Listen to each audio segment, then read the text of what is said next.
Thank you so much for your time, Jude. Ordinarily, you would find the MPs coming elated in all that pomp and pageantry. Is it the same? And I'm asking this because of the results or the outcome of the 2024 general election. Well, Nanatu, like you rightly said, I'm stationed outside Parliament House. Actually, the Accra International Conference Center, where today's sitting will be held. It's really not the same, if you ask me. A number of MPP members of Parliament have made their way here. Most of them, I must say, were not successful in their re-election bids. So far, we've seen about 2 NDC MPs who also made their way here. Yusuf Suleimana, Boli Bamboy MP was here, but later also left when he realized most of his members weren't here. But it's not really been what we witnessed in previous recalls. It's been much calmer.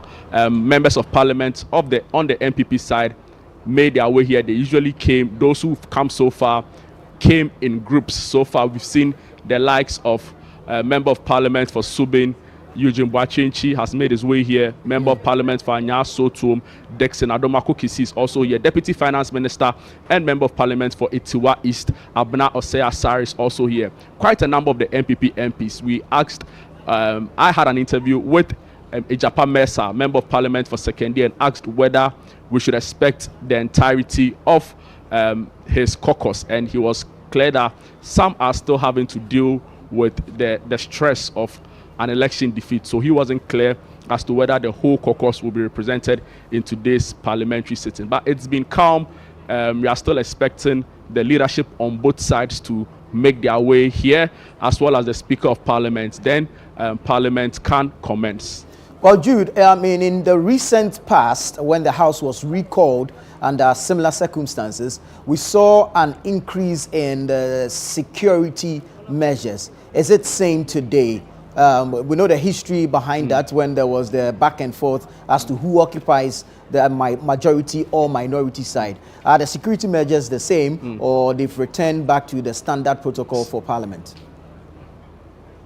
Nana, the security, I must say, is quite similar to what we've seen in the past, if not more enhanced. The usual security clearance and clears and checks before sitting was done. I've seen some formed police unit trucks also stationed at some vantage points here in Parliament. The fire service is also here, and quite a significant number of police personnel have also been stationed here at the Accra International Conference Center. So yes, you can say the security looks a little enhanced. Nana, whilst I speak to you now, Member of Parliament for Asin North Kennedy, Asin Central Kennedy, Japan, is making his way into the parliamentary chamber. He's declined to speak to the media as he heads inside the chamber. So so far so good. A lot more are expected to make their way here, even though we've not seen any of the NDC MPs so far. We've not seen the leadership of the NDC so far. But Nana, let me also just quickly add that when a question was posed to Bekwai MP Joe Osei-Owusu as to what is expected to be discussed as part of the business meeting for the chamber in the chamber today, he made it clear that he's not cited some of the bills widely reported in the media expected to be discussed. So, for example, we know that there have been conversations around the free SHS bill, the Financial Stability Fund also expected, 250 million also expected to be discussed in the chamber today, concerns around the Social Protection Bill, and a list of other, even the LI 264, which talks about mining in forest, the repealing of it, which talks about mining in forest areas, is also up for discussion today. But according to some MPP MPs, they've not seen the issues or the lists of issues to be discussed in Parliament today. So as and when Parliament commences, we'll have a full understanding of all the issues expected to be discussed later today. Very well, Jude. Thank you so much for your time. We'll be coming back to you for some updates.